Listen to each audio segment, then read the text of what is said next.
Hey there, English 4 students. Today we're going to be learning how to do found poetry. I have included in the Google Classroom this PowerPoint that we're about to go over and the documents that we're going to look at. Enjoy and let's get started. Found poetry obviously is a type of poetry, but it's also a nice way to summarize a piece of text, a prose text. So I don't know what you've done in the past with Mr. Henson, maybe something similar, but this found poetry is taking words and phrases from one text, a source text, and you're finding words that are interesting, descriptive, just powerful key terms, that type of thing, and you're collecting them, you're marking them, you're highlighting them some way. Again, it's a great way to summarize the original text. So as you carefully read through the prose text, when I say prose, it means it's not drama, it's not poetry, it's a piece of informational text that usually. So as you go through, you can be looking for 50 plus words or phrases that stand out. You can highlight them, underline whatever you do, but you're going to be looking for powerful, interesting, moving words or phrases. Make sure that you pay special attention to words that describe the author's messages or themes for the text. So then on the next piece of paper, you're going to make a list of those words and phrases you found in the text. Make sure you leave plenty of space in between so that you can add or take away, move things around, add more words from the text as you go through, things like that. And then you're going to look back at your list, and get rid of anything that's dull or not interesting. You should try and cut your list down to at least half. As you review your list, remember to focus on what is the message the author is trying to convey in the original text and try and keep that for your poem. Make sure your word choices communicate that theme. It's very specific and intentional. Now, as you're doing this, you can make minor changes to words.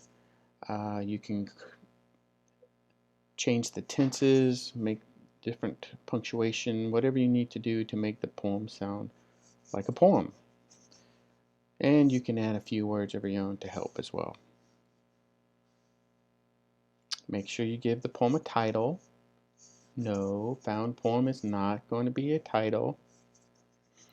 And decide how the words and phrases are going to sit on the page. The white space is important as well. You can decide if you're going to have long lines or short one-word lines. It's up to you. It does not have to rhyme, but you should have a flow or a rhythm to your poem somehow. Now, read it out loud. Poems are meant to be read aloud. Listen to the rhythm of the sounds. Change it, tweak it, make sure it sounds how you want it. Make a final draft, and at the bottom make sure you cite where you got your original text.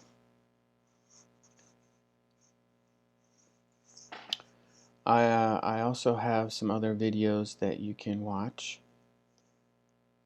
that will help you. The first one is some tips on how to do it, and then another one has some step-by-step directions. Alright, so let's look at an example.